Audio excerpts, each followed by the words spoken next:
Good morning. Happy Thursday, everyone. I am really excited for our last day of the Level Up Conference. We have had a great week. If you haven't been able to join us on Tuesday and Wednesday, we had speakers from across the region share their expertise about IT careers, healthcare careers, advanced manufacturing and machining careers, and construction trades careers. If you weren't able to join us, definitely go back and watch the videos. If you register through Eventbrite, we will share them via email probably towards the end of the week next week. We will also be posting them on the website, 9pbs.org/level up. So we hope you'll be able to watch those.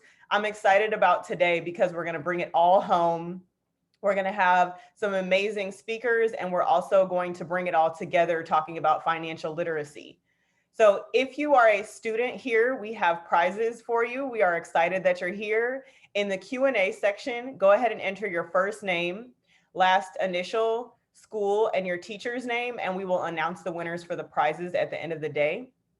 Today, we will hear from speakers this morning. Then we'll take a short Zoom break. And then at the end, we'll hear a financial literacy session from Bank of America. And then we'll go over our digital resource, show you guys where the survey is, and close things out. We encourage you guys to go to the website listed below, 9pbs.org/level up. That has digital resources, that has all of the websites for information you can find about this week, and it will also have the recordings and the survey.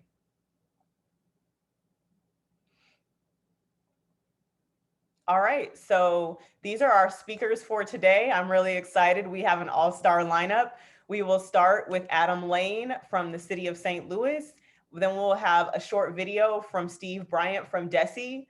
And our keynote speakers are Michael Woods and Neil Richardson from Dreambuilders for Equity, our co-founders. And we'll have Ms. Newsom from Bank of America and Ms. McDuffie from Bank of America give you a great financial literacy session. So now I am going, I'm sorry. Go ahead. We want you to share your experience on social media. So these are our social media handles, and we are going to have you use the hashtag #LevelUpYC for the Level Up Youth Conference. So make sure you share all of your experiences on social media. If you hear something great that one of our amazing speakers say today, you can go ahead and share that on social media using the hashtag #LevelUpYC.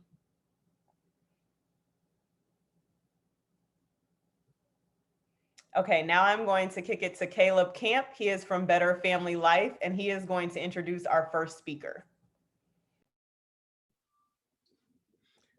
All right, good morning, everyone. Good morning. I hope everyone is doing well. I hope the week has been amazing for you all. Like Tanisha said, my name is Caleb Camp. I am from Better Family Life. I'm a youth specialist there, and I'm just glad and, honored to be here with you all this morning and just been able to introduce our first speaker of the day. So without further ado, I'm going to throw it over to the new treasurer of the city of St. Louis, Mr. Adam Lane, and he's going to take it over. Good morning. I'm so happy here, so happy to be with you today to talk a little bit about financial literacy. As Caleb said, I am the brand new treasurer for the city of St. Louis. I'm about 3 weeks on the job and learning a lot. But I want to talk to you a little bit about financial literacy. So I'm going to talk about why it's important, what opportunities it opens, and what it looks like when it's done right. So first and foremost, even though I am the treasurer of the city of St. Louis, I started my career in St. Louis as a high school teacher. So I've always taken that education lens to everything that I do. Now, financial literacy is also education. So if you don't know what financial literacy is, it's the ability to be able to maximize the money that you have or to maximize your financial situation with knowledge of how money works, how borrowing works, how budgeting and spending work, all to your advantage. We think of financial literacy as the fuel that powers our ability to break the cycle of poverty. And one of the ways that we do that is through our College Kids program here at the Treasurer's Office. We have an Office of Financial Empowerment, and our College Kids program gives a $50 initial deposit to every kid that enters kindergarten in the city of St. Louis. And over time that builds. So they can earn incentives, and I saw that you all have some rewards and prizes that you can get here, but we also reward our students for attendance, for completing budgeting activities and other financial literacy activities to go toward their account. And the reason that we do this is because studies show that students with at least $500 saved for college are exponentially more likely to go on to and graduate from college. And students with a savings account at all are 4 times more likely to graduate from college as well. So with our program, we understand that college isn't always the option that everyone wants, but we want to get students to start saving for whatever they choose to do after they graduate from high school. And it does 2 things. One, it puts money in the bank, but 2, it also gives them an opportunity to be more future thinking. So we have first, second, third graders who are thinking about what they're going to be doing after they finish 12th grade. And of course, if you fail to plan, then you plan to fail. So that planning and guidance is super helpful when we start. So why financial literacy? I think about, if I drive through St. Louis and I have the radio on, there are ads all the time. There are people always trying to sell you things, and you can pass a bunch of payday loan places, title loan places that are offering you money. And they're saying, hey, if you need some money, we'll give it to you. And then the radio ads will come through and say the same thing. So there are constantly messages around us all that have to do with finance, and they have to do with our financial literacy and the options that we have available to us. But if we don't know how loans work and we don't know how interest works, we might be putting ourselves in a tougher financial situation for the future. So that's why we think financial literacy is important, so that we can know how to make the most informed financial decisions as possible all the time. Because having $1,000 now could mean that you have a $50,000 hole later. So knowing this up front is something that can help you make the smartest and best decisions that you can. And of course, with our College Kids program, we believe in starting that very early. So there's no point in time where it says, all right, this is when you start learning about financial literacy. That starts immediately. Now, I talked about breaking the cycle of poverty. Oftentimes we think about that as, well, I'll just go to college, I'll get a high paying job, and that'll get me out of trouble. Well, if I give $1 million to someone who doesn't know how to manage money, doesn't understand the principles of saving, the principles of spending and budgeting, or even investing, that $1 million is only going to be spent.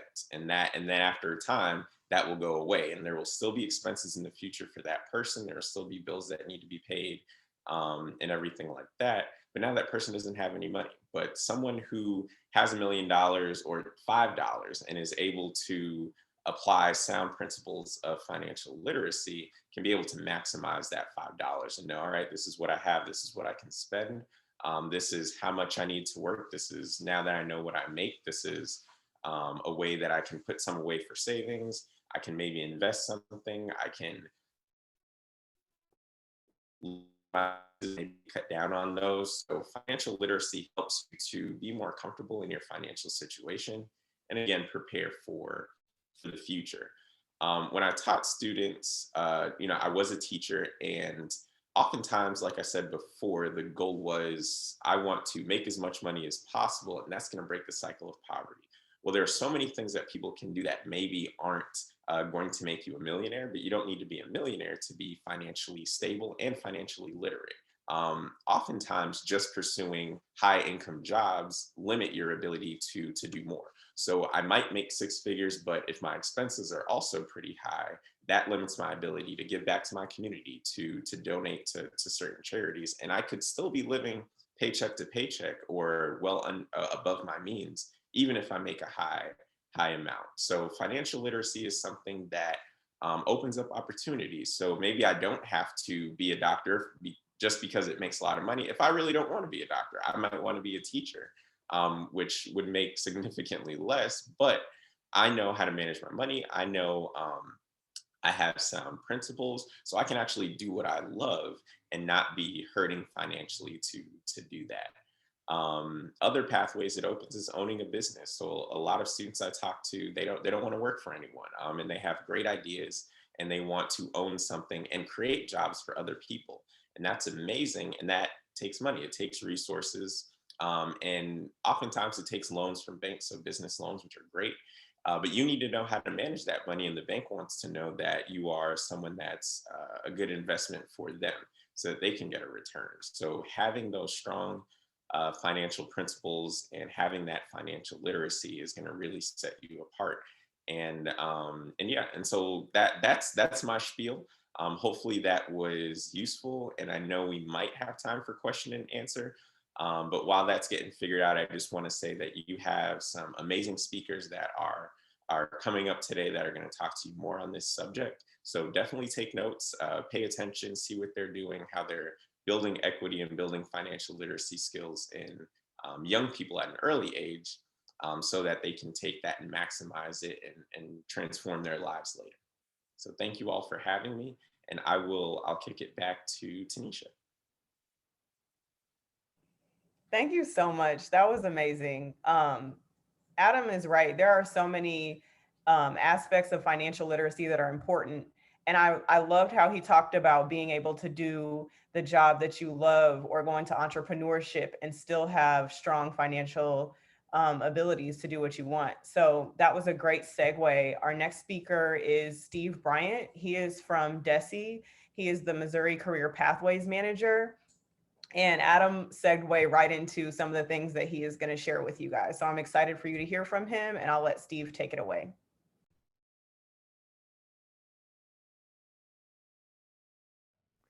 Good morning, Level Up Conference participants. I'm Steve Bryant, Career Pathways Manager for the Missouri Department of Elementary and Secondary Education. In the past few days, you've learned a great deal about high-demand skilled pathways in manufacturing, construction trades, healthcare, and information technology. Deciding on a career path can be a confusing experience with endless options that you can choose from. Your job makes up a significant portion of how you spend your time as an adult and has the ability to significantly impact your lifestyle and one's happiness. Before you decide what career to pursue, carefully consider your options and ask yourself some questions like, what are my interests? What are my skills, my talents and strengths? What is my personality? What are my values? What education or training do I need for this? Are there jobs available in the career? How much money do I want to make? Where do I want to live? Why do I want to pursue this career? These are all very important questions for consideration, but probably the most important of these questions is, what are my interests? So ask yourself, before you make the choice, is the subject interesting enough to work on until you retire? If you're not really interested in what you're working on, life can become miserable and unfulfilling. The activities you enjoy doing in your free time can give you insight into the careers that would be satisfying, fulfilling, and fun. To figure out your interest, ask yourself some other questions, like, what hobbies do I enjoy? Do I prefer spending time indoors or outdoors? Do I enjoy working with people, animals, machines, data, or books? What activities would I miss the most if I could no longer do them? We need to remember, career interest reflects stable preferences for certain work activities and work environments. When a career is aligned with one's interests, there will likely be more motivation to devote effort into developing relevant knowledge and skills, in turn, causing one to set higher career-related goals and take the actions then necessary to achieve those goals. So in closing, as each of you work on developing an individual career and academic plan, please take time to explore your interest by asking those questions mentioned earlier, and by all means take an interest profiler or interest assessment. These assessments, along with many other resources, are available for free in the Missouri Connections online career development and planning program funded by the Department of Elementary and Secondary Ed for all Missouri students and citizens. If you have any other questions or want additional information, the event planners will have my contact information. Thanks, and enjoy the rest of the conference. Good morning. That was amazing. I loved how he talked about focusing on your interests, and it definitely related to what Adam said. I am sharing in the chat a link to the treasurer's office. So if you want to find out more about the initiatives that Adam talked about, you're welcome to go check that out. I hope you do. He is a great leader for our city, and I'm looking forward to what he's going to put in place. Next, we have our keynote speakers. I am really excited to introduce these two gentlemen. They have started a program that is helping youth explore their interests and build wealth and do things that I have never seen done before in our city. So I'm really excited to introduce Neil Richardson and Michael Woods, who are the co-founders of Dreambuilders for Equity. If you have questions for them, please put them in the Q&A section. And I know you're going to hear a great message from them. It's exciting for me because what they're doing combines everything we've been talking about this week about strong career pathways and financial literacy. So I'll let you guys go ahead and take it away. Thank you so much for joining us.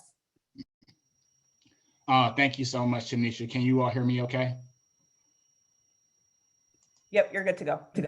Okay. So I am Neil Richardson. I am one of the co-founders of Dreambuilders for Equity, along with Michael Woods. So both of us, Mike and I, both grew up in the city of St. Louis. I grew up in North City, and so did Mike, as well as North County.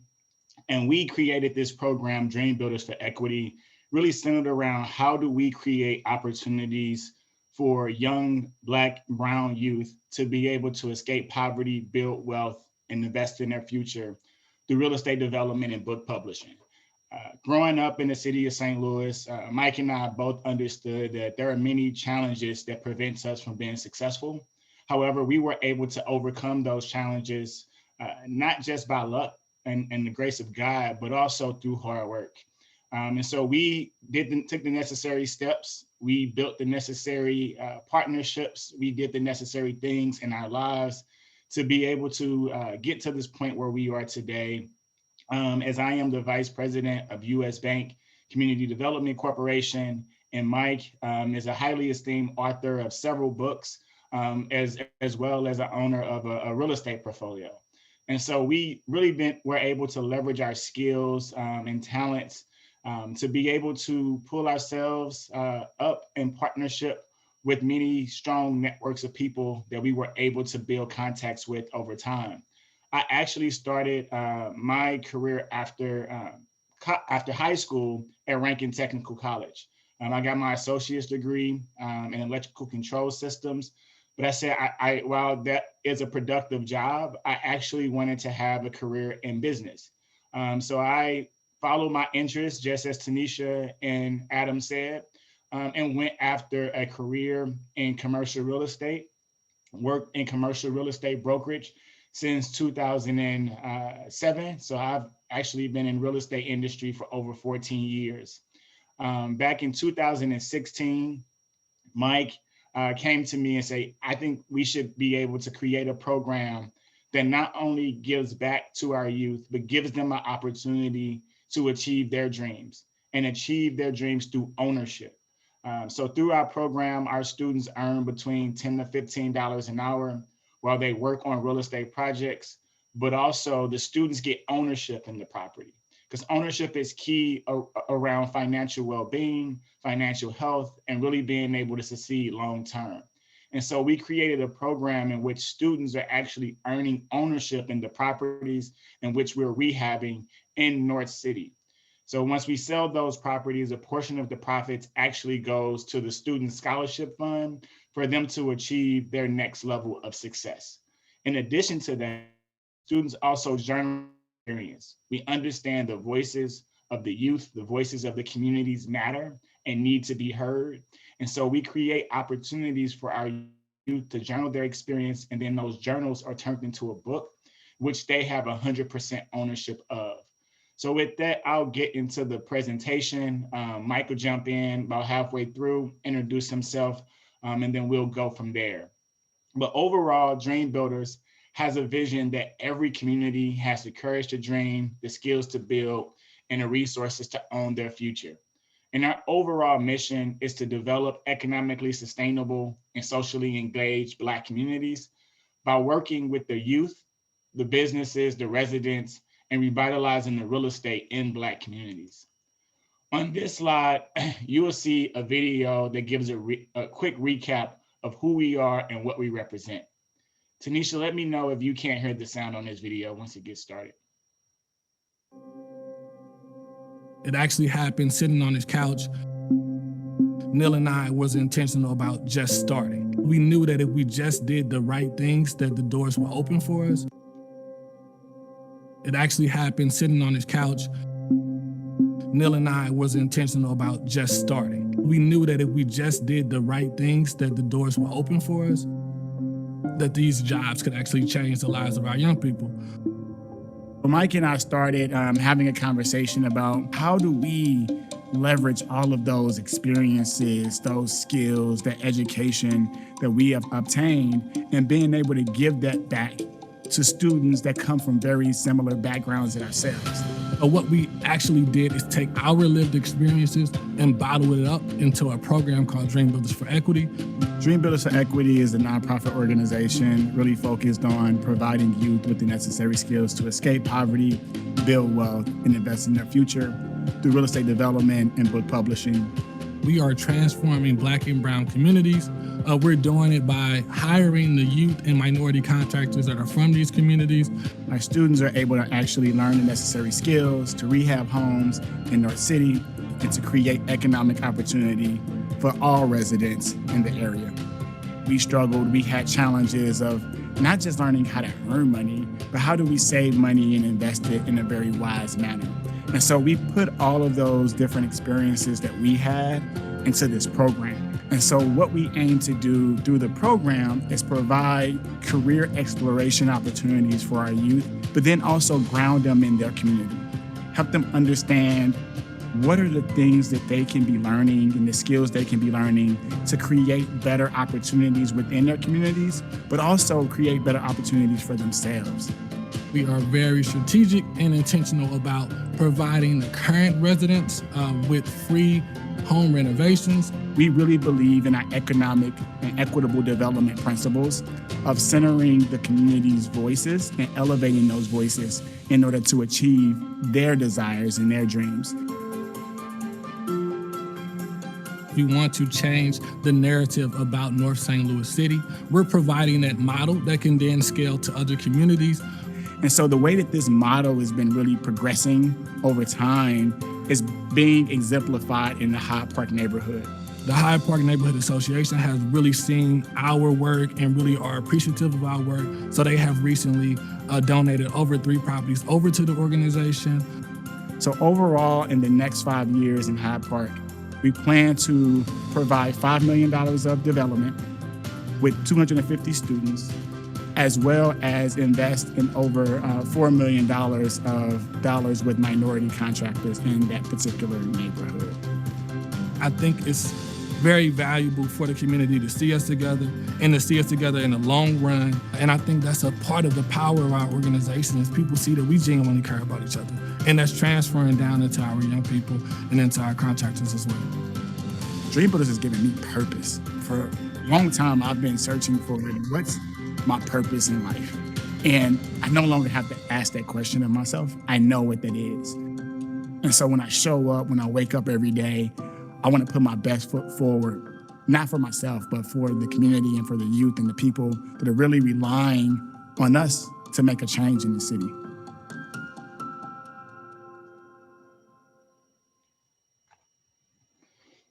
And so, as you've seen there, our organization is about providing our youth with the opportunity to really find their purpose as well.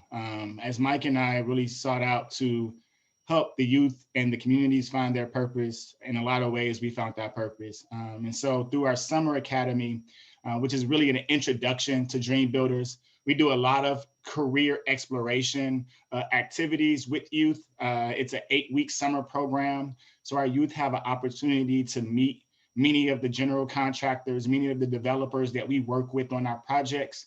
They also get to meet CEOs of Fortune operations. They work on development plans. They learn the ins and outs of real estate finance and financial literacy. They receive bank accounts. And through all of that, they're still actually earning money and writing their book. And so again, the Summer Academy is a great component of our program. And I want to make sure I create some space to highlight that in this next video.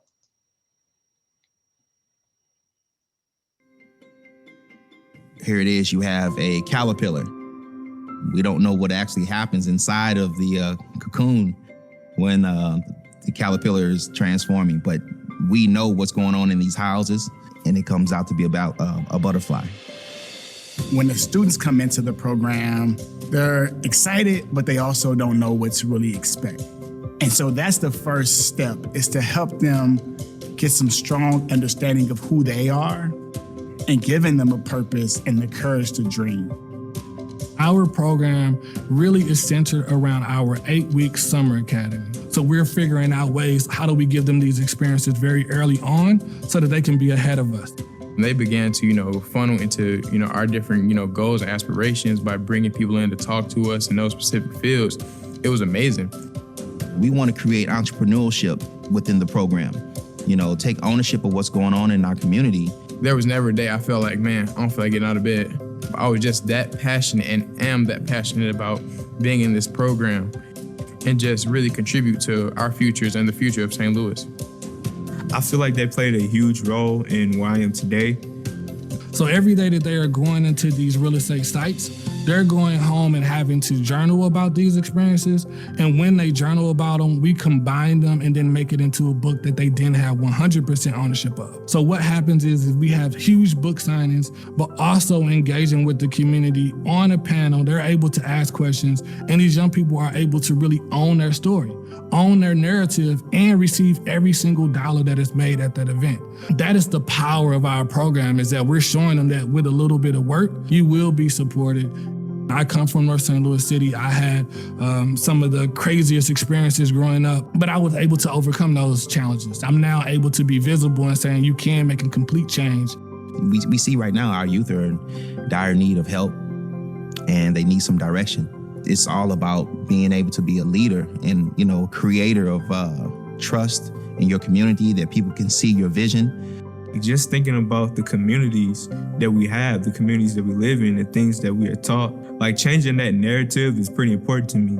And I take pride in that. I take deep pride in that. What I'm more so looking for is how can I set up my future in the way that I'll be successful. When you see one student benefit from this program, you see the possibilities of what can have on changing the outcomes for so many youth, specifically our Black youth in St. Louis. When Neil and I first started the program, we were assuming that it might be like a 1 or 2 year thing for each cohort. But what has happened since 2017, each cohort is still with us today. We have built a true family, and they want to engage in this however they can. When we all work together, it's not just work. I just look forward to every single day waking up and wondering how I can connect with my family.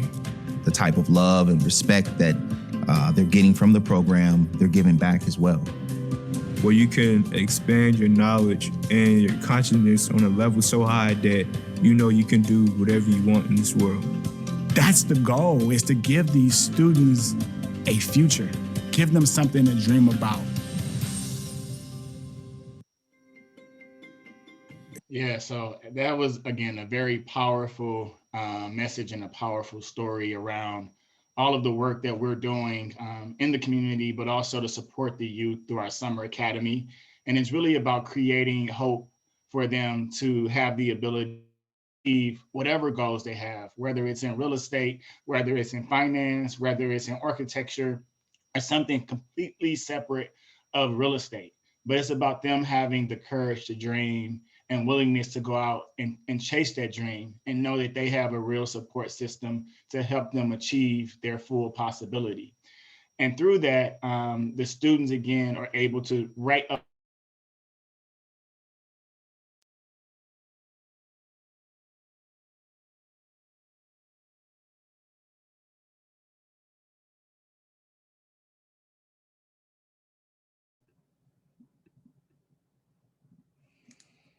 Okay, so we've had some technical difficulties this week. I'm sure Neil will be back with us in just a moment. If you have any questions, please put them in the Q&A section.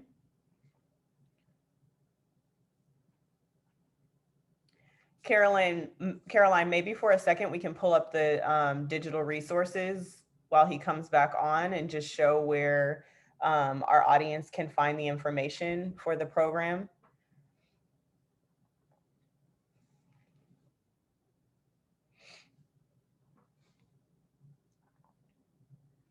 So if you go to 9pbs.org/level up, at the top, you'll see the information about the conference. And then you can also click that arrow and go to digital resources.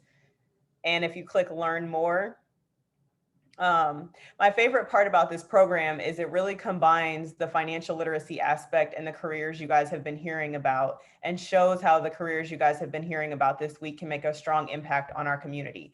So it's under, Neil, we're just showing them where to find it on our website, and then we'll come right back to you, I promise. I just want to make sure you have time to get back on. So if you go to high school work-based learning and career exploration programs, the Dreambuilders for Equity website is right there. We can go ahead and click on it. And then that's how you can reach out. So we'll kick it back to Neil. I just wanted to make sure we had time to show everyone. You can find the information there. Go ahead, sorry. Oh, you're fine, you're fine. I apologize for that. It looked like I had lost video. You're okay. Hold on 1 second. Technology. But like I was saying before, the Poetry Slam is another strong feature of our program every year, and you actually going to see a familiar face in this next video that I'm going to feature.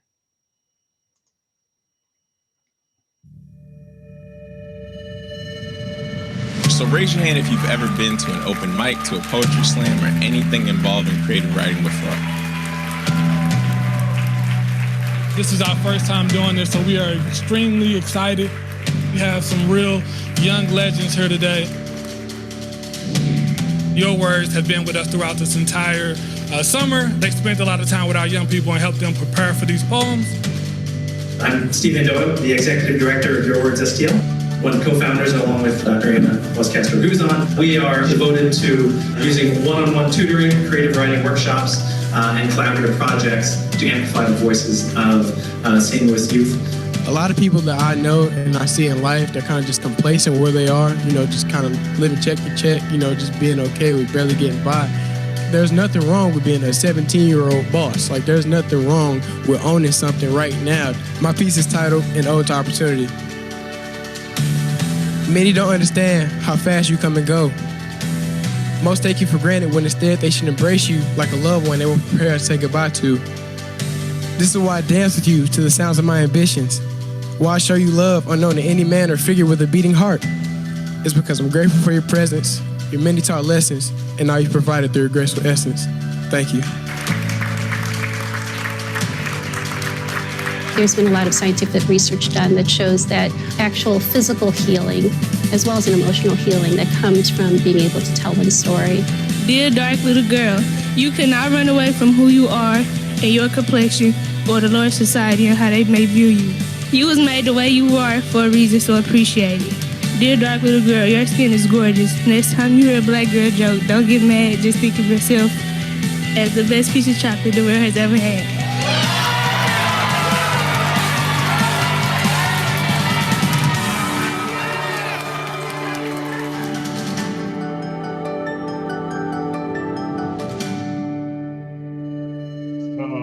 That was the last video I wanted to share with you all today. But this is, again, a great example of how we really leverage the power of story, the power of words, be able to empower our youth to achieve their potential and have really the courage to dream.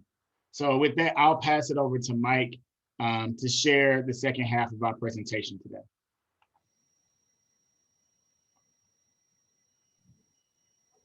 Mike, are you there? Yeah, I was wiping the tears off my face. I get emotional watching these videos. Yeah. No, for sure, for sure. I'm hoping everybody is enjoying it so far. Thanks so much, Neil. I think this has been amazing. I'm hoping that everybody is excited too about the work that we're doing and the possibility of you guys being able to engage with us and become a part of the team and family.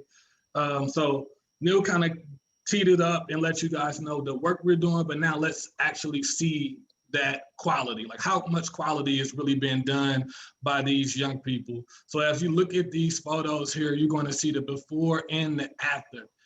These are houses that are completely just in shambles when we get them, and we bring in these young people and we say, hey, you guys are going to rehab this house. You're going to have ownership in this house, and we're going to put a whole family in this house. So now when you're looking at this picture, just imagine being 16, 17 years old and you're walking in here with no skills, no hammer, no tools, no hard hat just yet, and you're just starting to just see and embrace this. It's going to feel overwhelming, but Neil and I are there to really be that living proof to those young people and let them know, like, hey, anything is possible. They spend 8 weeks with us, and at the end of that, they actually see a completed transformation of a home. And this is the work that they do. This is the quality that they produce. And again, this is what they give to the neighborhood. So they're making $15 an hour while this is going on, but they're also getting the equity of this. So these houses are selling as soon as they hit the market, and then we are actually sharing those dollars with the students. So not only that $15 an hour from the work, but also they getting the equity stake. That house we just saw was about $80,000, and I think we shared around $15,000 to $20,000 with those young people. So this is what we talk about and what we mean when we talk about equity. This is another house that we completed. It's the Couples Place property. It was located in the same zip code as the previous house, but it was in a tougher environment, tougher neighborhood. We brought that neighborhood a sense of hope that they only could dream of. As soon as we started bringing ladders and hard hats onto that street, the entire neighborhood was starting to engage in the same process. We saw them putting up, they're doing new things with their house just to add that value and to feel a part of that development. Again, look at this quality. Let's go back to that before picture, Neil. And then like deeply look at this bathroom and this kitchen. It was horrible. It was actually scary to be inside of these places. But then with our work from our general contractors and our young people, this is what they were able to create. And I just think it's amazing. And it just shows what our Black and brown young people are able to do, but then also what it means as a community to truly like invest in not only yourself, but in the neighborhood and the surroundings. So we, as Neil kind of alluded to earlier, we built a family. It's not just an organization or a job. This is something that we truly care about. We have some strong allies, and they are a part of this in the same way that we are. Everyone that's involved in our organization has that passion about the work. So we're also, so we are a nonprofit. So our intentions are really about creating impact, but we also have a for-profit arm that allows us to grow as an organization. It allows us to keep our young people engaged and on payroll. So we can also talk about some of our social impact work that we've done.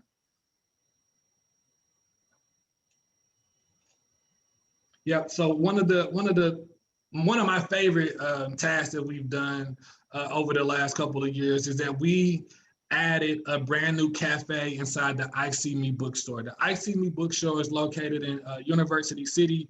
It is a bookstore that is owned by a beautiful Black couple, and the books that they actually sell are representative of the young people that they're serving.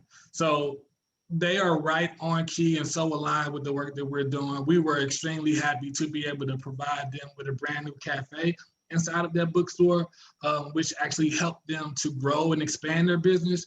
But it was also an opportunity for our young people to receive additional pay. So that's the purpose of this social enterprise, is for us to be able to generate funds to keep them working and actually growing their financial wealth. Same thing happened with St. Joseph Housing Initiative. Our young people was hired and contracted to complete a dry locking of that basement. Again, this is our young people taking ownership and having their own business. We talk about it as Dreambuilders, and I think most people assume that it's that is Neil's and mine's, but it's absolutely not. It's actually those young people. They have ownership. They're waking up every single day and feeling like bosses. And this is what they're doing. This is part of the contract work that they have right here. And then we also did a complete renovation of the Wesley House Association, which is a 5,000 square foot building. Again, allowing our young people to really take control of that and lead that program as well. And then lastly, we are doing a 25 property development with the Art Place Initiative. We have been subcontracted with them. And this has been an amazing work and amazing opportunity for our young people.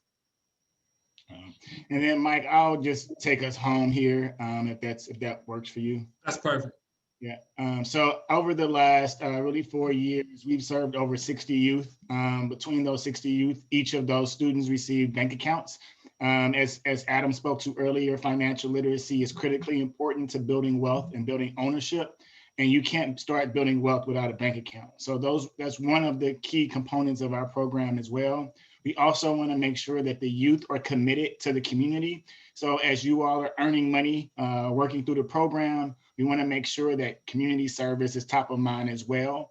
But through all of this, we've been able to see our students earn over $325,000 between the 60 youth that we've served.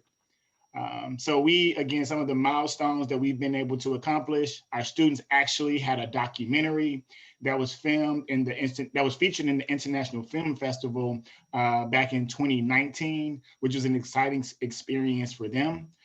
We have acquired over 7 properties in the Hyde Park neighborhood.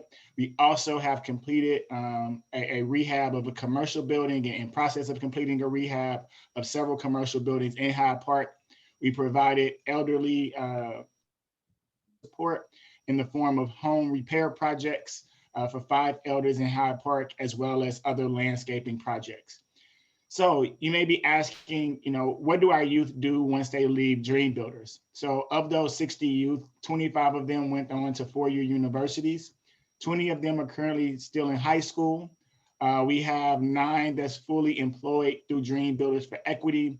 And then we have also 9 that are working with, 3 that are working with us right now to find full-time employment, whether it's with Dreambuilders or other organizations outside of Dreambuilders for Equity. And also we understand, as Mike and I spoke to earlier, that every pathway to success isn't easy. And so we recognize that many of the Black and brown youth, due to systemic issues and challenges that they faced growing up, may end up in the criminal justice system.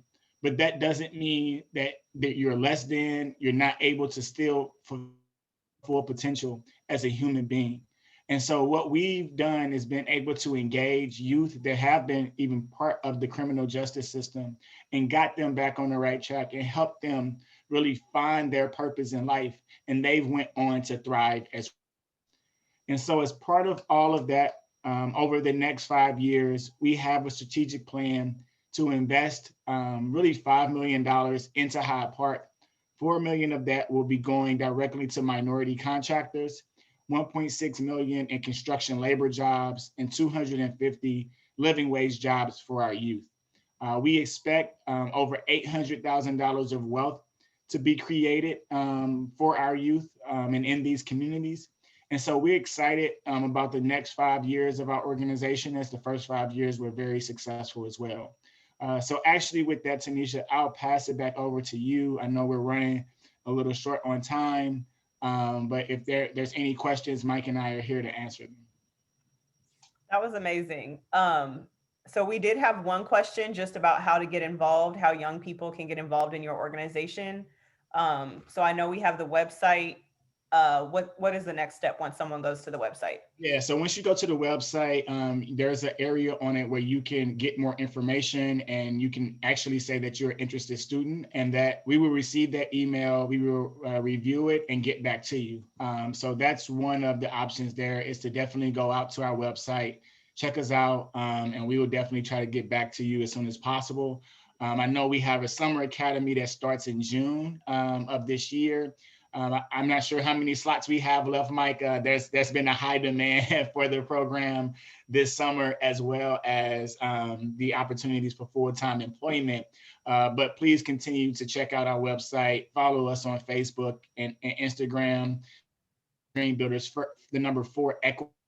And we'll have a lot of announcements about the things that we have coming up, projects and other opportunities for youth and volunteers to get involved. Thank you. This was great.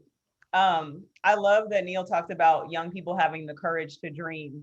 And so this is a real example of that. And it's a lot easier to have the courage to dream and go after you with what you need with those financial concepts that I didn't learn till later in life. So I'm excited. Thank you guys. We are going to take the Zoom break from 9:45 until 9:50. So if you need to get some water, stretch, go to the bathroom, get a little snack, we will see you back at 9:50 so you can get concrete information about those financial concepts from some of our guests from Bank of America. So we will see you back here at 9:50. Thank you so much, Neil and Mike. That was amazing. I appreciate you guys for coming. Thank you. Thank you. Thank you guys so much.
Meseret, can you hear me?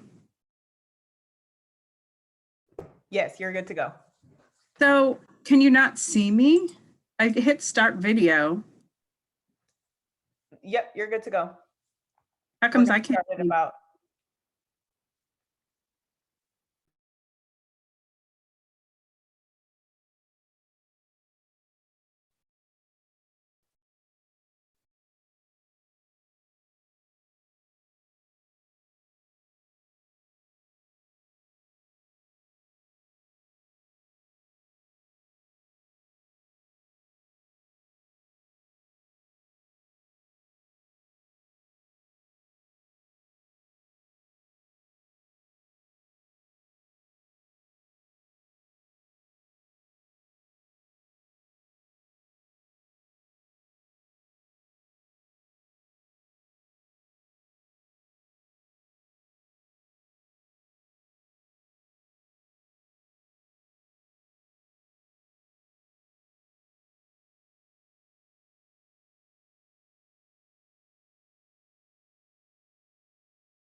All right. I hope everybody got to get a drink of water, stand up and stretch, and take a quick break. I am excited for our last session of the conference.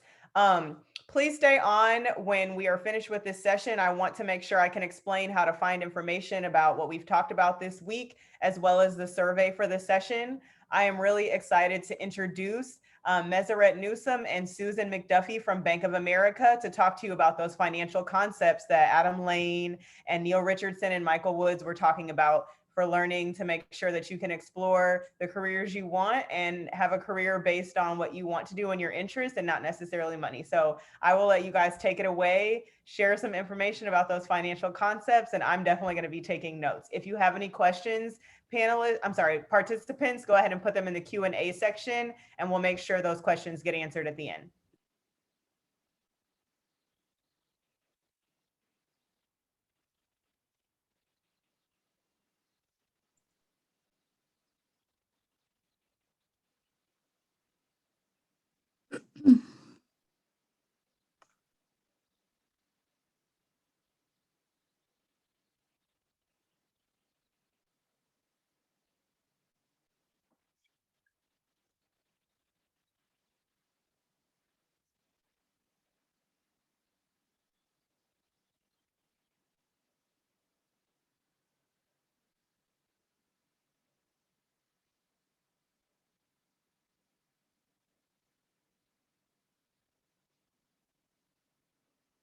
Good morning, Tanisha. I'm not sure if we're starting now. Can you help me out with that?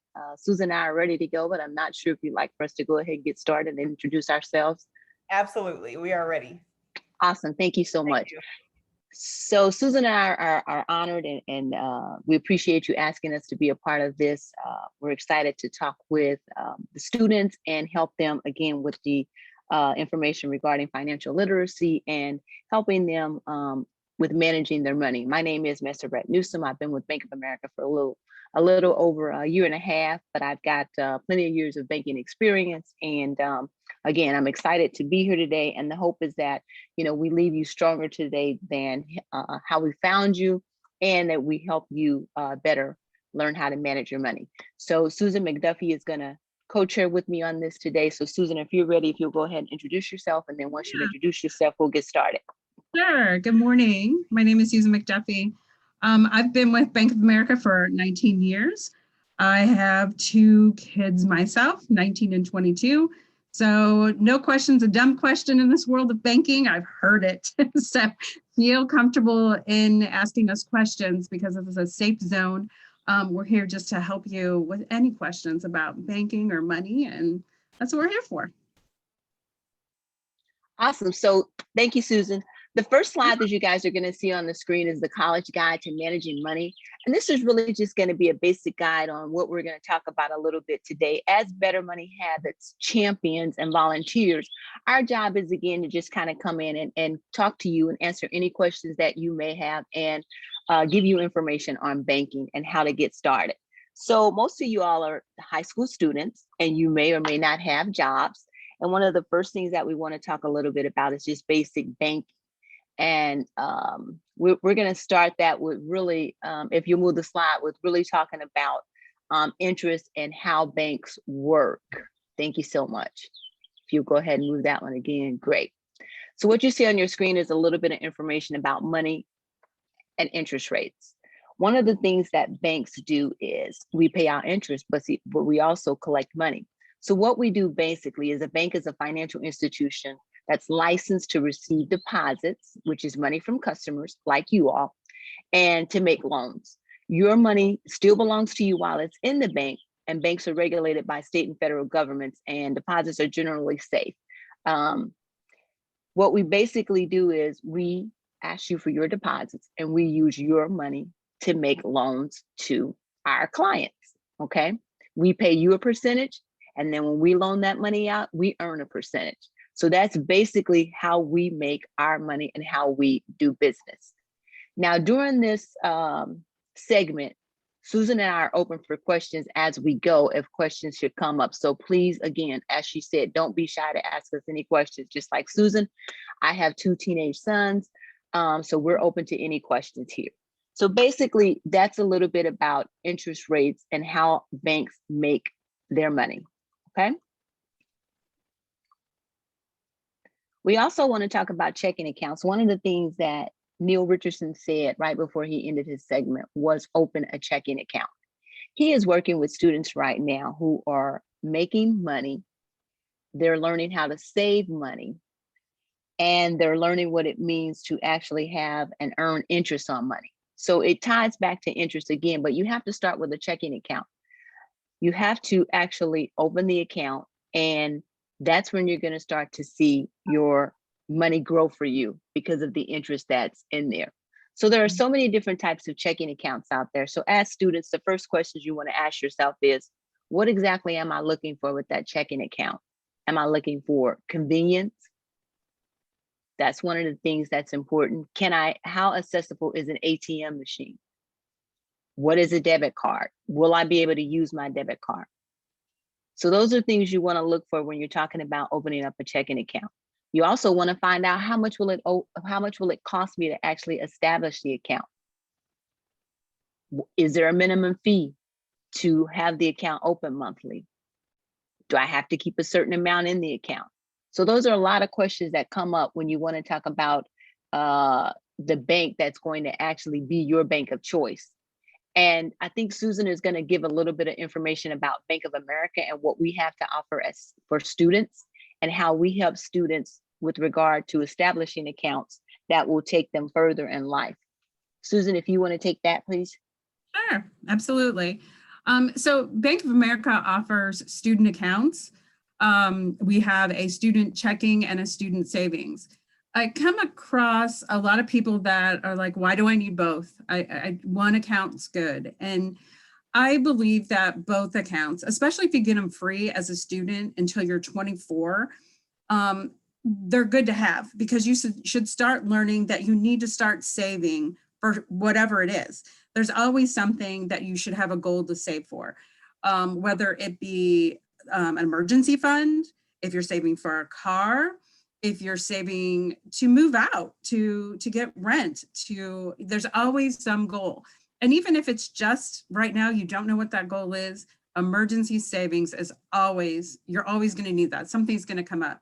2020 has taught us that there's no such thing as not an emergency anymore. So definitely good to have, especially if you get them both for free. We have amazing online and mobile banking. You can constantly see what's going on in your accounts at all times. It makes it easy to know, do I have enough money in my accounts before I swipe my card to make a purchase? It's so handy. For you to make a mistake nowadays is almost impossible. You have a card linked. A lot of people don't even use cash anymore. To transfer between accounts, we have Zelle embedded within our mobile app that you can transfer to friends. Let's say you go out and you go to get dinner and you forgot your debit card and your friend pays, you can Zelle them money electronically into their accounts. It just makes it so easy to move money, convenient, easy to view, easy to keep track of. It's just a great way. It just start building credit too, because when you open checking accounts and savings accounts, it starts you going on that map to helping your credit. Do you guys have any questions on checking or savings accounts or what to do for those things?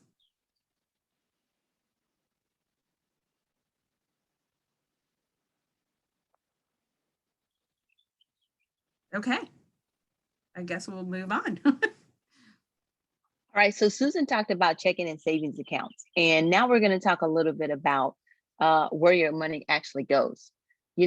My sons think that I am basically the bank, so they don't really worry about where their money goes. They have an allowance, they get the money, they just start spending it.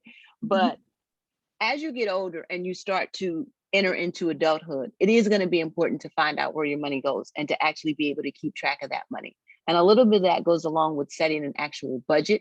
But again, also like Susan talked about, when it comes to the debit card, A lot of times you see your parents pull that out and you kind of think, oh man, it's like magic. There's money always on that card, but it's certainly not like that at all. So when you have a checking account and you're using the debit card, again, you want to make sure that you're able to keep track of your money. So how you may want to do that is to start a budget for yourself. A budget will actually allow you to see how and where you spend your money. You'd be surprised to find out a lot of students spend their money mostly on food. Now, I know that my sons certainly do, but then there's also the video games. There's also the sneaker game, and when it comes to shoes. So it's important to know, where your money is going and keep track of that as you start to use that. And that goes into, again, money management, setting goals for yourself, creating a budget, and making sure that you manage that budget accordingly. Because Susan talked a little bit about credit, and that comes further along, further down the line. But it is important that as young adults, you start to understand how money works and the importance of credit. And we may touch on that a little bit today if we have time. I mean, if questions come up and you all want to ask about it, we're certainly prepared to do that for you because, it's important to know about those things. I'm going to go ahead and ask that we move the slides down a little bit more because I want to talk a little bit now about how paychecks work. Most of you guys may be employed with jobs that you have while you're in school, and some of you may not. But again, if you're high school seniors, you're going to be probably looking to, move into a job this summer. And some of the things that we may want to talk about a little bit is going to talk about your pay stubs. And I know that my son started his job and he came home and he had no idea what some of the things on his paycheck was. So again, if we'll move the slides down a little bit till we get to the sample of the paycheck, we may touch on that for just a minute, see if anyone has any questions. That's creating a budget. And we've talked a little bit about the budget and how it works, that you want to basically make sure that you have your expenses and you look at how much you're spending each month when it comes to certain things that you like to do, whether those things are things that happen every month, like for instance, a car note, or if those are things that are just food that are variable. So there's like a fixed and a variable when it comes to the budget. So again, if you'll move the slide on, I think it's probably closer to, right here. So let's talk a little bit about how to read a paycheck. So basically, there are 4 things on that check that are going to be important to you to help you understand where your money is. The first thing is going to be your gross pay, which is basically going to be the total amount that's paid to you on each cycle. So that's one of the things you want to focus on, okay? That's your pay before any type of deductions are taken out. So this does not basically include the amount that you're going to take home, because there will be deductions that are taken out of that check. There are some mandatory deductions that will come out of that check, which are federal income taxes, state income tax, and then Social Security tax. All right. So this is where you want to start watching your money for sure, because you certainly don't want to get in a situation where you're thinking, I'm making $15 an hour for X amount of hours. Whoa, this is what I'm taking home. No. Caution sign, there's federal income tax, state, and Social Security that will come out of that check, as well as Medicare that may come out. So there also may be voluntary deductions that you have come out of that. That's going to be things that you've elected to go ahead and take a part in, whether that be health insurance, that you make sure that you have insurance if something happens and you need to see a doctor, or that could be things like retirement benefits. And some of these things, we're talking about, you may think, I really don't need these.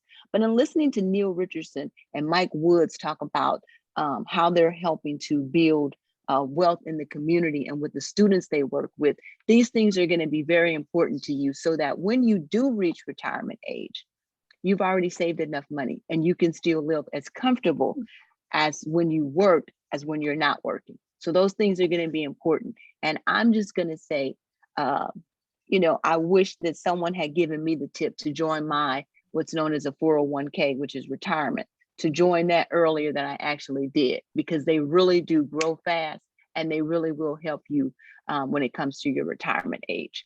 And then the last thing that we want to talk about, of course, on a pay stub is the actual net pay. Now, here's where you can get excited, because this is actually what you're going to take home. Okay.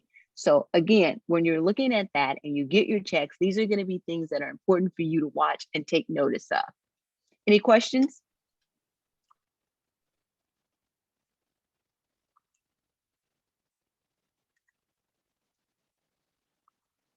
Okay, so we don't have any questions there, so we'll continue to move along. Susan, did you have anything that you wanted to talk about on that? Not necessarily on that, but like on this screen here, the budget screen, budgeting to me is like losing weight. Okay. It's dreadful. So your budget is going to change, not only monthly, yearly, sometimes it's an emotional thing.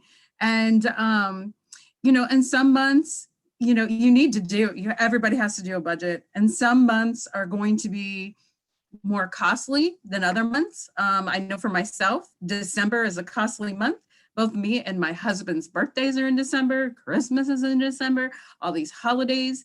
And so if you know that coming up, and you know December is going to be a big hit, or you know certain months are a big hit because of birthdays or holidays, you expand it out, or know that you're putting a little bit less out of your monthly paycheck for other things because of, you know, this other month coming up is going to be tight, and things are going to sneak up on you. All of a sudden, oh, I need a haircut. I didn't have that in my budget. You know, COVID came and my clothes aren't fitting very good. I need a new pair of shorts. So things change and your budget's going to change. So just be on top of it at all times. We're human and we're going to slip, but you need to always make sure that there's something left out of your budget that you're going to put in your savings. And I think the next screen will show you that, because you might think I'm living paycheck to paycheck and there's no room. But look, these habits, there's room. Starbucks is a bad thing. It's a bad word. And I think this screen is a little bit cheaper than what Starbucks actually is, because I don't know that coffee is $4 a day. But if you just change habits, if your habit is Starbucks $4 daily, if you just change it and you go 2 days without going to Starbucks and you save $8 a week, if you do that math, that's $416 a year that you are saving. What? Look at that. That can go right into that savings bucket that you didn't even think you had savings for. Little things, when you actually write down a budget, can be huge. $8 a week, you think, well, that's nothing. But look what it turns out to be yearly. All kinds of things. By 2 o'clock in the afternoon, you want to hit that vending machine and get that bag of chips out. Go buy a whole big bag of the individually little bags, and it'll be way cheaper in the long run. So just think about your habits. So I just love that screen. So, and you got to keep checking in. You got to keep doing it. It's a work in progress, just like getting on that scale. It is, Susan. Thank you so much for sharing that with us. So Tanisha, do we have any questions that have come in yet from the audience that we can answer? I have not we'll seen any questions yet. Okay. Please go ahead and put those questions in if you guys have them. And, you know, for me, I'm thinking about these daily habits, and I'm like, yes, I definitely eat out more than I should, especially after that long time of the pandemic and I was cooking at home. So you guys have me thinking. Audience members, if you guys have any questions about what any of the words mean that they're saying. I know when Meseret talked about the 401k, when I was younger, my mom would tell me to put some of my paycheck from Dairy Queen into a retirement account, and I wish I would have done that. So if you see any words and you want to know what they mean, go ahead and put those questions in the Q&A section. You guys are doing great. Thank you so much. Thank you. You're welcome to. We're so happy to be here. And again, you know, we love to get audience participation. I know, because a lot of times we do these things in person right before the pandemic. And part of the thrill for me is that we will get a lot of audience participation. So again, Susan and I are very happy to answer any questions that may come up. If there's anything that the students want us to touch on specifically, we're certainly going to be able to do that for them. And we're looking forward to doing that. As we move through our slide, you know, Susan again talked a little bit about the budget and how to set that and what your goal goal is, and one of the things that we do want to encourage the students to do is certainly set goals for themselves. As again, they enter into adulthood, there are going to be things that will come up that they will want to do, and a part of that is, college. When you go to college, there are certain things that you certainly have to make sure you have money for. And some of those may be surprise things.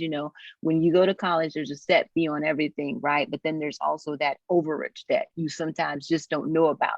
And again, that may be a goal that you set for yourself over the summer. Okay, so my goal is to have X amount of dollars in an account by the fall, so that when I do start in college, I'll have some money there if things come up, like a book fee that I didn't know was going to come up, or if I join a club and there's a specific club fee that comes up. You want to make sure that you have money for those things. Or if you just want to go hang out, after studying a long night of studying, again, you want to be prepared for those things. And a part of that preparation is starting a savings account for yourself. So if we'll move the slides along a little bit, we'll go ahead and, some of those things there, it's like, hey, prioritize, right? When you have that says me, make a decision about how much of your money you're actually going to put away for you and what you're going to start saving for things that you want to do, right? You want to prioritize for your future self. That's one of the first things you want to do. Secondly, you want to determine, how much are you going to put in there? What is going to be your percentage of your check that you're going to put away for your goal of saving? You're the only one that can really determine that. And that's going to be based on, again, how much you want to save and what you're saving for. Third, make it automatic. If you can make it automatic, that is huge. And what I mean by saying make it automatic, that's basically where you have a savings and or a checking account, but I'm going to say savings since we're talking about savings, and you have that money go into that account automatically, which means that it never goes into the bucket where the rest of your check goes. That's set off safe on a secondary account or what have you. And so it's separated and you never see it because it goes straight into your savings account. So when you see that net pay, it's there, but then also it should show the amount that's going into the savings account, whether that's at Bank of America or someplace else. That shows where the money is going. Yeah, and then fourth, go ahead. Please do. You can actually, your direct deposit from your employer, you can actually split it. And you can say, hey, I want, $25 every paycheck to go into my savings and then the rest to go into my checking. Your actual employer will do that for you. And I think it's more painless if you already know that you don't see it in your checking. It disappears, it automatically goes there. And you never know you had it, but it's, and it's easier because it's already done for you. So I recommend that automatically. Yes, definitely, most definitely. That's okay. And then fourth, you want to go slow and you want to go steady, saving for a car, saving for a vacation, whatever it is that you're saving for that new pair of tennis shoes that costs a lot of money these days. Okay. Any of those things are going to take time. So, don't get discouraged. It's going to be a slow process sometimes, but just make sure, that you go slow and steady on that. Okay. So that's a little bit about savings accounts and how to, set goals for yourself and how to reach those goals. There are other options available to you too when it comes to savings accounts. We have things that are called certificates of deposit. That's going to be a little bit longer savings tool, but it does normally pay a higher interest yield than just a typical savings account. But again, these are terms that you all may not be familiar with, so I'm not going to talk a lot about it, but I do just want to bring them up so that if you hear them in the future, you'll kind of have an idea about what they are. And a certificate of deposit is basically, it's set for a certain amount of time, whether that time be 9 months, 12 months, 24 months, or what have you. It is where you're going to take money that you have and put it in an instrument, which is the certificate of deposit, that's going to pay you a higher yield, but you are saying to the bank, I agree to leave that money in this particular instrument for 24 months. Okay. So basically, you're not going to have access to those funds for 24 months. But at the end of the 24 months, you're going to see the compounded interest that the particular instrument is earned, and you're going to be happy about that. All right. So just wanted to talk about that just a little bit. Again, I'm not going to, say a lot about that, because that'll be something down the line that you'll learn about and you'll hear about, and you may find it interesting. Okay. So let's move on a little bit, and we're going to start to talk about, maybe Susan, do you want to talk about the pros and talk a little bit, about the pros and cons of borrowing money, or do you want to get into talking to them a little bit about starting to build credit for themselves and how that works? So let's stop at this screen real quick. Compounding interest and simple interest. So I think this is an important screen. This might be, we'll just touch on it a little bit, because compounding interest is what your goal is. You want to go into an account that is going to put your money in it. It's going to earn interest. And then when the interest comes again, it's going to earn interest on top of that interest. So it's going to keep on compounding so that your interest is earning interest. So that's your goal. So that's what, when you put stuff in a 401k or, stocks and stuff like that, that's why you earn it so fast, because the money is earning interest for itself. So that's your goal. Put your money away. Don't watch it, and it's gonna work for you. Simple interest. Simple interest is like a car loan. If you get a car loan, your interest rate on a car loan is, I don't know, it's probably like 3% right now. It's pretty low. They're not going to keep hitting that car loan 3%, 3%, 3%. It's simple interest. It's just one time, this is what the interest is on this amount. So ways to understand interest. You can go to the next screen. I don't know if it goes more into, managing credit. Do you want me to go into that? Yeah, let's go ahead and go into that a little bit. So credit. Great to have credit. Everybody needs credit. Mm-hmm. You need to manage it though. So the bank gives you money, and you need to make sure you're able to pay it, because the interest rate in which the bank gives you the money to loan is way higher than the interest rate that the bank gives you for your savings account. And if you actually look at those things and compare them, you wouldn't be racking up a credit card that you can't pay back, because the interest rate is drastic. So we're talking probably 15% interest on a credit card versus maybe 1% on a savings. So it's a hard thing to learn, and everybody has gone through it. I've watched my 22-year-old go through it on his credit card. So I think you've got to learn to be burned by it when you realize the bank is a business, and it's going to make money, and it's going to give you back a little bit, but it's still a business. If you go to the next screen, I think it details out a credit card a little bit more. It talks about a credit report. So you could get a free credit report. Yeah, go ahead. So let's talk about that real quick, Susan, before we move on a little bit about credit. I mean, because as you said, everyone has to have credit, right? So there's pros and cons to borrowing the money. Credit is the ability to obtain goods and services before a payment based on the trust that payment will be made in the future. So a lot of us know about credit as adults, but how much do we know about credit as young adults?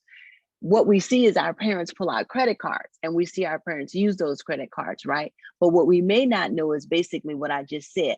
Our parents are obtaining those goods and services based on the trust that they will pay for those in the future, which is very important, because if used properly, credit can help you reach personal and financial goals such as buying a car, a home, or just, paying for college.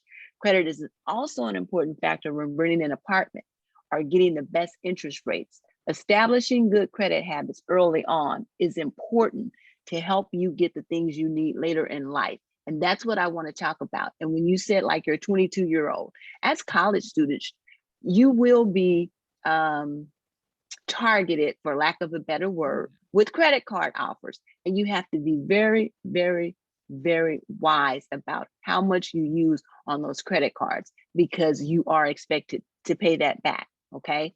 So credit allows you the flexibility to pay in full or over time, right?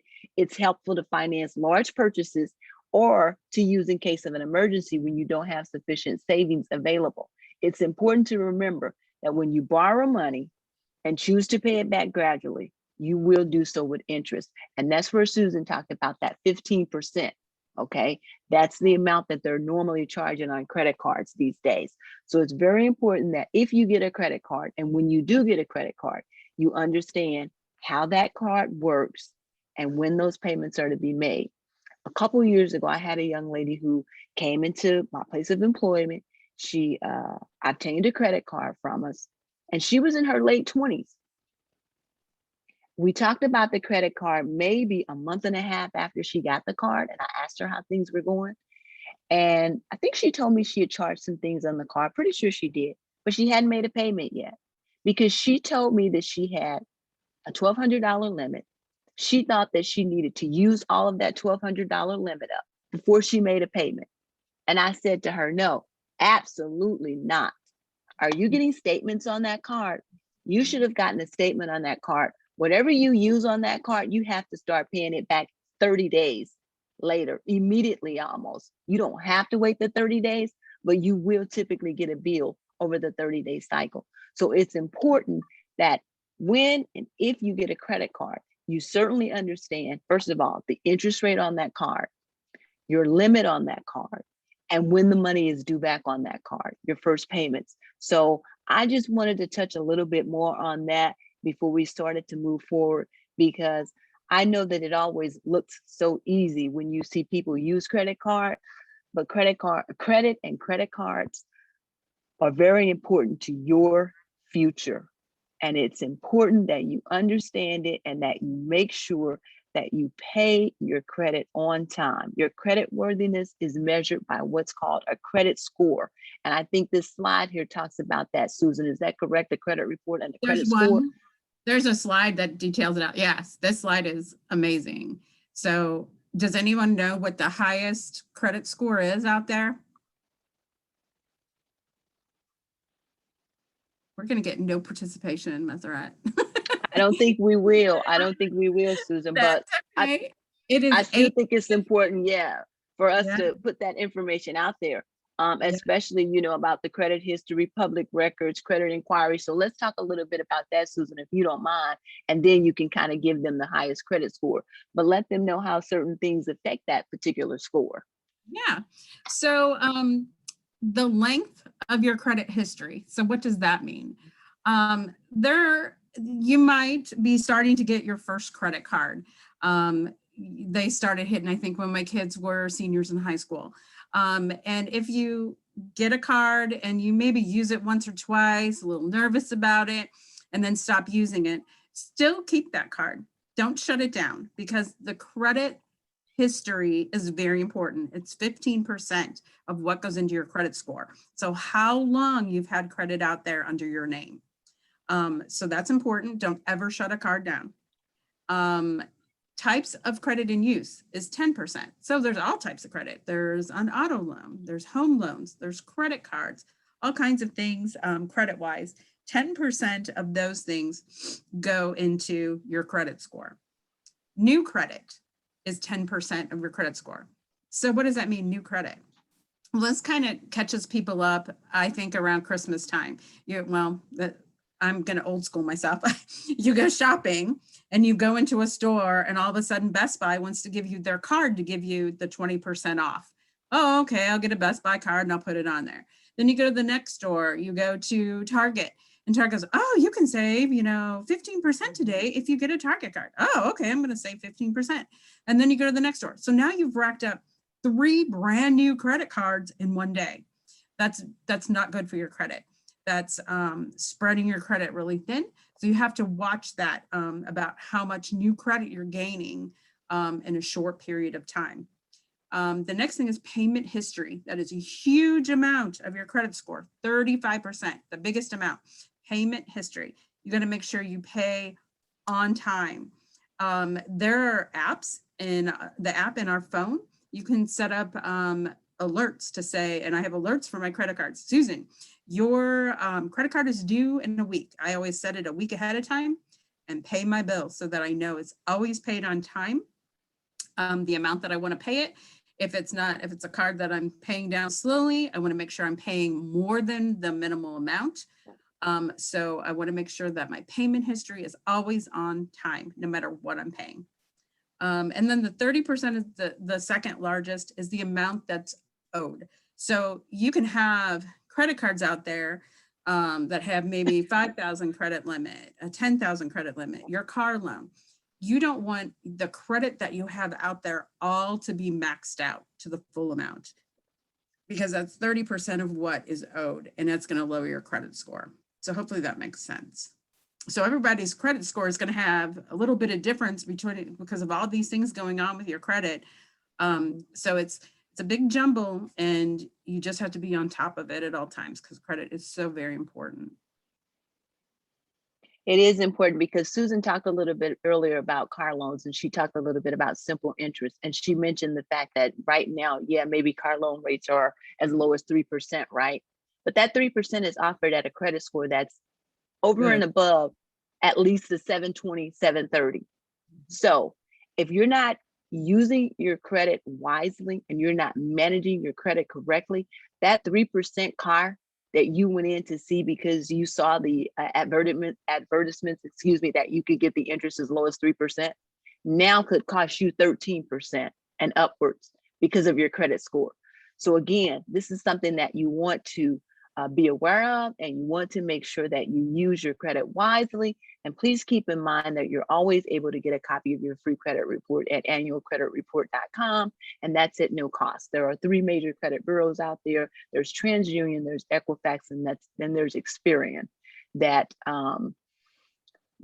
actually monitor your credit and your credit history. So any questions on that? I do want to interject one more thing about a FICO score. So if you have credit cards out there, usually most credit card companies now do it. I know Bank of America does. You can view your FICO score at any time.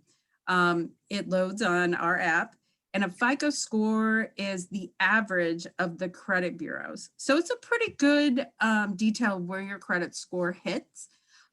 So if you're checking that occasionally, because it's a free look all the time, you can look at it every day if you wanted to.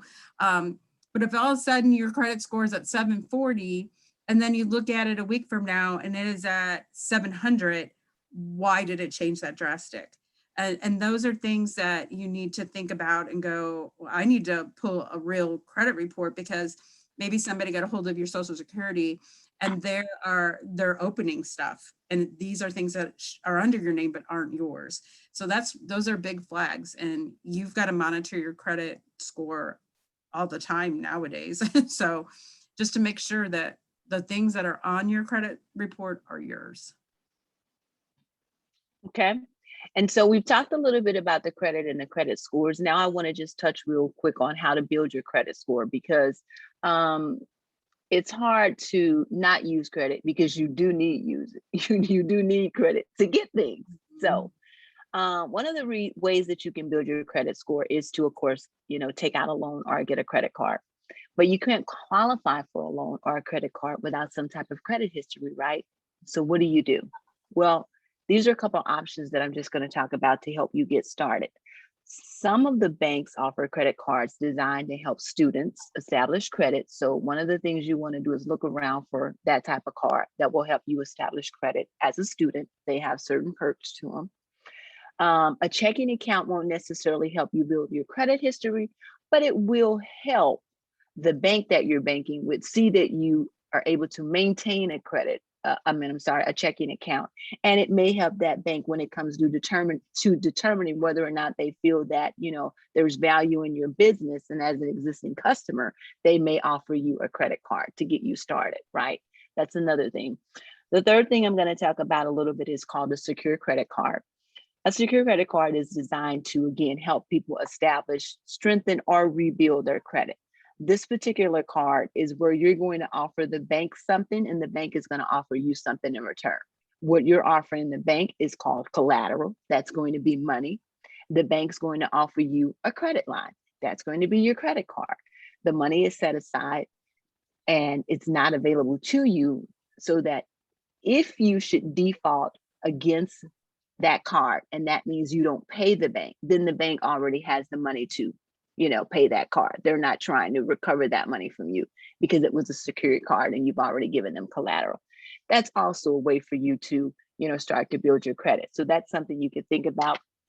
The prepaid cards, they don't really do anything for your credit. They can help you when it comes to things that you may need a credit card for, because they do have the MasterCard and the Visa symbol, but they're not going to help you actually establish any credit for you. So basically today, some of the things about that credit is that we want to leave you with the fact that, hey, pay your bills on time. Pay your bills in full if you're able to. Monitor your account. Don't use all your credit. Don't apply for too many credit cards at one time, okay? And make sure that you understand the credit lines on those particular cards. And don't close the accounts because you're just not using them, because Susan talked about that again. All of these things play a part in your credit score. And the goal is to always end up with a high credit score, okay? Any questions on that?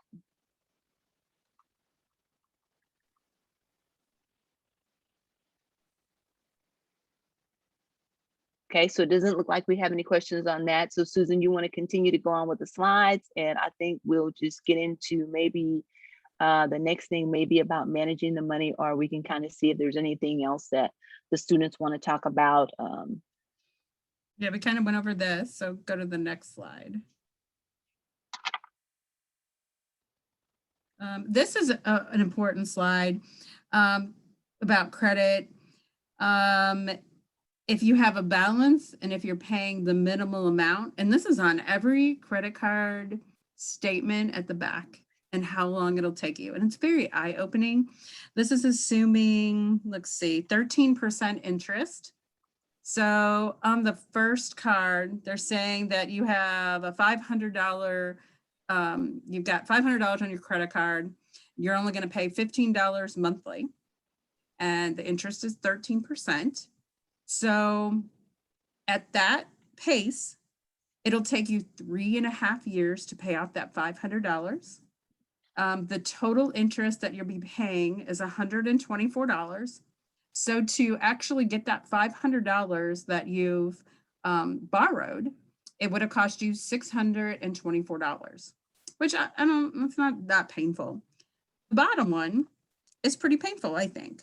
$3,000 you've borrowed, and you're going to just pay the minimum, $65 a month. It's going to take you 17 years to pay that off at that rate, with the interest hitting every month. So your total interest is basically going to be the same amount as what you borrowed. So basically, to borrow $3,000, you have paid out $6,000. So that's where the bank's making money. So do you want the bank to make money off of you? So in the other scenario, if you pay just a little bit more, what is that? $25 more, $35 more, pay $200 monthly. Now it's only going to take you a year and 5 months to pay off that card. That's a big difference. And the interest that you're paying is $317, which isn't bad.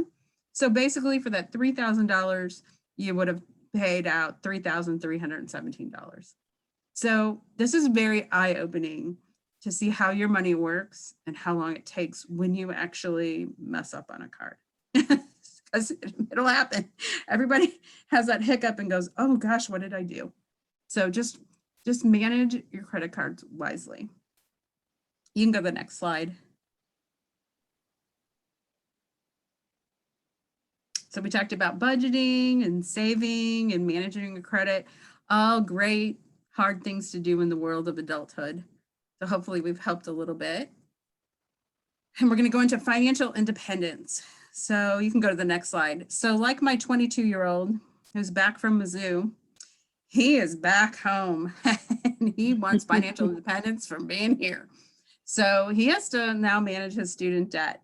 Unfortunately, student debt, that's one thing that's never going to go away, well, at least right now. And he's got a lot of it right now. So we need to focus on consolidating it. It's a lot. You can go to the next slide. You might want to find, before you even go to school, And if you have a job right now, maybe that job will pay for you to go to school as another avenue, because some companies pay for you to get the degree.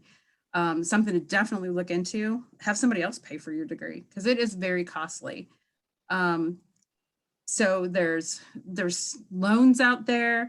There's scholarships you can get. A lot of footwork for all of that. But managing student debt is a tough one. You can go down to the next slide. I don't know if you had anything, Mazaret, on student debt. You don't want to default on your student debt because that'll just plummet your credit score. So you always have to be on top of it. And if you have student debt, that new car that you wanted out of school, that's gone. Getting an apartment, that's gone right now because you're paying off your student debt. And that's where poor Mr. Shane is stuck at home with his family here, working and got to plug away. Listen, not to scare you though about student loans and student debt, because there are ways that you can sort of manage that, right? I mean, you can start ahead of time before you even graduate by looking at the type of loans that you have and finding out what the interest rate is and determining, okay, how much will I have to pay each month for this student loan? So that when you do enter into adulthood and you enter into the real life working world, you are already aware that, hey, I have $27,000 in student loans. They're at 6.8%.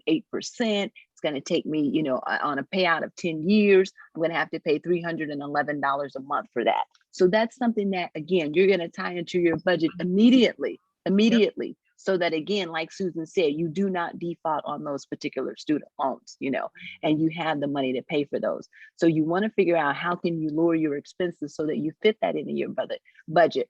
Whether that be not to buy the new expensive shiny red Corvette that you saw, or whether to stop your visits to Starbucks. You know, these are things that you just have to come out of college and have an idea in your head as to how you're going to manage your money, okay, and how you're going to maintain your credit, because otherwise you could end up, you know, living with your parents for the next 7-8 years. And a lot of us, once we've moved out, we don't want to come back because we've gotten so accustomed to living our own lives and our own rules, right? Susan can tell you. Yes, And so you certainly want to make sure, you know, that you don't have to be in that specific category of coming back. So again, you know, we've talked a little bit about everything in terms of, you know, ways for you to think about managing your money, ways for you to look at, you know, cutting costs. And some of the last things that we want to talk about, I don't know, Susan, was there anything else you wanted to cover on that before we start to move down a little bit about, you know, when they do start to do things like purchase, you know, lease an apartment, purchase a car, things like that, that you want to make sure that you're being honest about your needs, that you're setting a reasonable budget for yourself, that you know your credit score, that you have money for a down payment. You know, you just want to be realistic, live within your means, not beyond the seams. Is that right? I don't know. There's a saying. So again, those are just things that you want to think about. And I think if you move the slide along, please.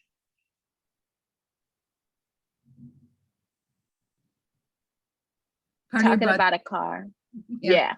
You want to talk about that, Susan, whether or not they're going to make the decision to buy the car, lease the car, you know, how much they're going to put down on the car, how many months they're going to carry the note for. Yeah, there's all kinds of wonderful car calculators to budget in, how much you can afford every month. You can play with it, plug it in, see what the interest rate is, plug in a used car, plug in a new car, plug in how many years you want to expand to do it. And it'll budget you right in there. Oh, hey, $350 a month is what it's going to be for your new Ferrari or whatever car you picked. And you're like, oh no, I think I'm going to get that Toyota.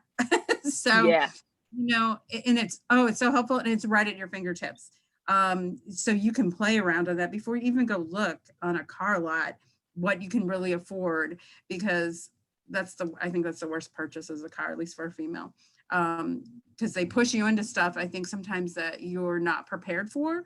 So be prepared before you walk on any lot that you can afford monthly what you're going to take home.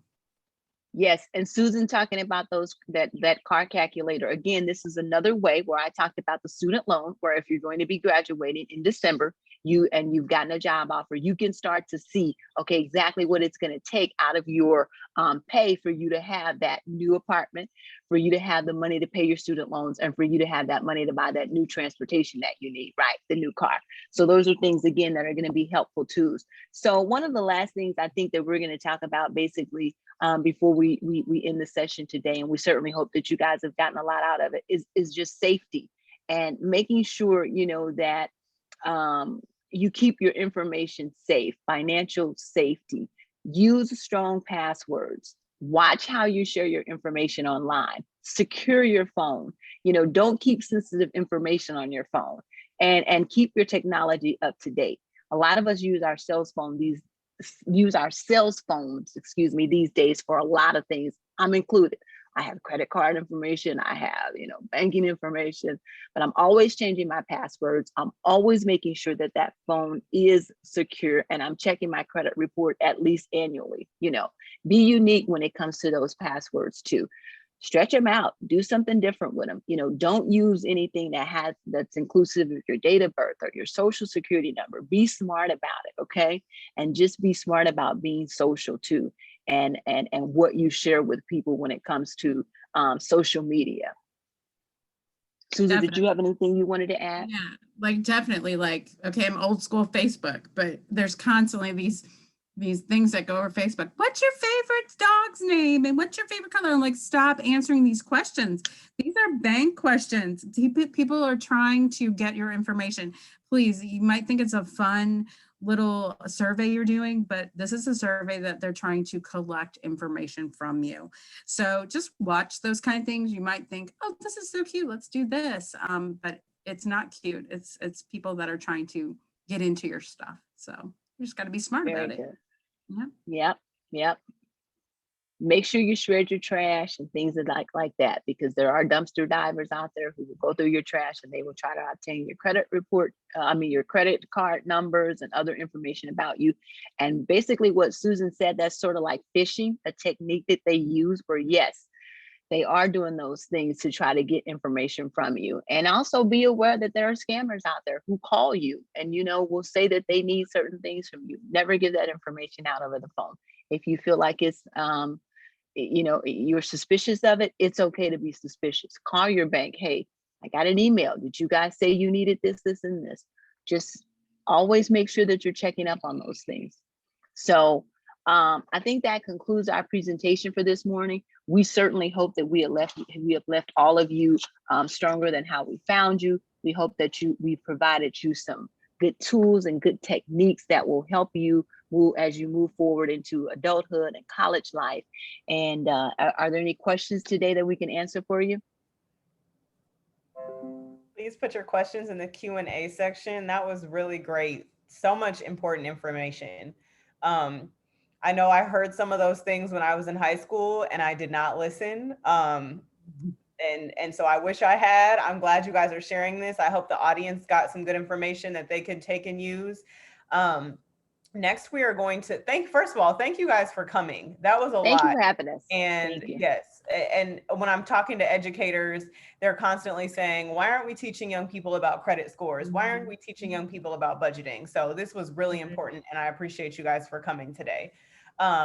We are going to conclude today with a couple of things. First, we're going to go to the digital resource. I know a lot of times when we hear this financial information, it's hard to understand every single piece of it. And so our partners at Bank of America they shared a resource that I'm going to show you guys. So again, 9pbs.org/level up. And if you scroll to the bottom, there is a link for better money habits. And this way you can take your time and review the information, and you can retain it, and you can see what you need at different times. But they have all of this information here. So let's click on one. Let's click on saving and budgeting. Because I think from our speakers, one of the main things we've heard that was a common thread was that it's important to start thinking about saving. So you can click across the top It has all of the different topics, and you can go through, and they have little modules that can help you understand the information. So this is a great resource. If you want to go back and revisit, this will be great for you to understand the concepts we've learned about. Let's go back to the digital resource. So I just want to highlight, if you haven't been able to join us throughout the week, you can learn about several different career pathways and career opportunities in IT, healthcare, advanced manufacturing, and construction trades. St. Louis Community College admissions page and Rankin Technical College admissions page both have a chat feature where you can actually chat live. And then we have our training programs and unions that we learned about. We can also, let's go back to the 9pbs.org/levelup homepage. I want to make sure you guys can all see where you can find my contact information. So if there's anything that you have heard throughout this conference, throughout this week, and you want to ask how you can connect with someone or ask a question, you can get a hold of me this way. If you go all the way to the bottom of the page where it talks about frequently asked questions, right under that, it has my contact information, Tanisha Joyce. Yep, you're good.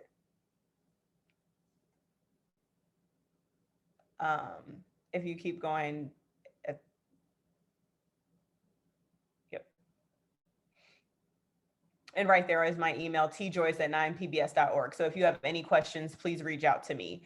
We really want to hear your feedback. Our first conference was in 2019 with the Regional Youth Employment Coalition, but this is our first time doing this virtually, and we know a lot of things have changed. We want to hear what you thought about speakers. We want to hear what speakers you want to hear for next year, what topics you want to hear, or any other feedback you have. So these Level Up conference surveys here are there. Please click on the one that corresponds and fits you best. Educators, we know and we thank you for registering your students. So if you have students who you've registered as a class, can you please send that link to them so we can hear from students? This is all for young people, so we definitely want to hear what they think. Educators and students who take the survey will be entered for a chance to win a $25 gift card. If you haven't been able to join the other days, next week, towards the end of the week, we will be posting the videos from earlier this week. And if you registered through Eventbrite, you will also get the other videos from earlier this week. So if you get a chance to watch those recordings, wait till you've watched the recordings, take the survey so we can make sure we get the full picture of what you thought about the conference.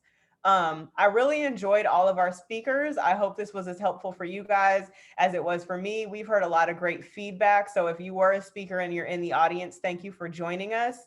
We are going to end with an exciting prize wheel. We had Ms. Hampton from Gateway STEM. Oh, I'm sorry, we had a question. How will the session recordings be made available? So if you registered through Eventbrite, they will be sent to you towards the middle of or end of next week. And we're also going to post them on that website, 9pbs.org/levelup. So these are the students that Ms. Hampton from Gateway STEM brought today. Thank you, Ms. Hampton, for bringing your students, and thank you for participating in the panel earlier this week. It's been great to have you participate in this conference. Caroline is going to go ahead and spin it to see who our first winner is for the $25 gift card.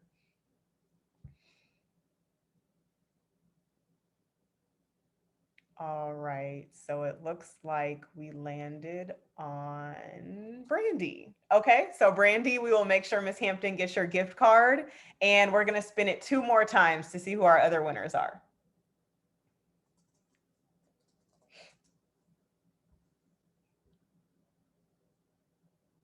All right, let's see. And it looks like we have Rachel for our second winner. So I'll make sure we get you your $25 gift card. We're glad you were here. And our final winner will be, let's see. If you're in the audience, you can do a drum roll wherever you are.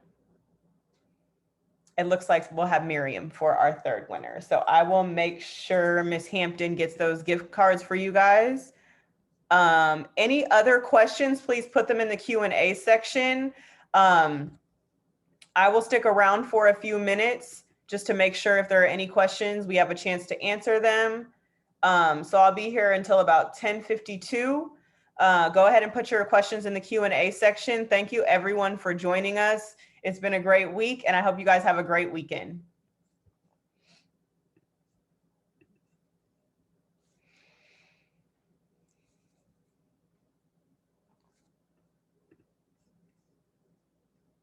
Any other questions? Let's see, we have one. Oh, thank you, Ms. Hampton. It has been really good to have you. You're amazing. And yesterday someone said taste the rainbow also about careers, so thank you. All right, any other questions? Make sure you email me at tjoyce@9pbs.org if you have any questions or want to be connected to any of the presenters we've had this week as well. Oh, I see Mr. Crosby is back. Hi, Mr. Crosby and Mr. Crosby students. It's good to see you guys again.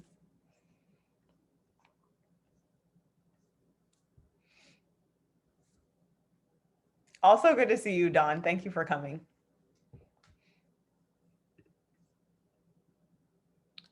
And the survey is the one on that homepage, 9pbs.org/level up. We did have one question about the survey. Again, make sure if you're an educator, you send it to the students that you brought with you so we can hear their feedback, and we also want to hear yours. Thank you for asking that. And it's on the right-hand side when you go to the website. Any other questions?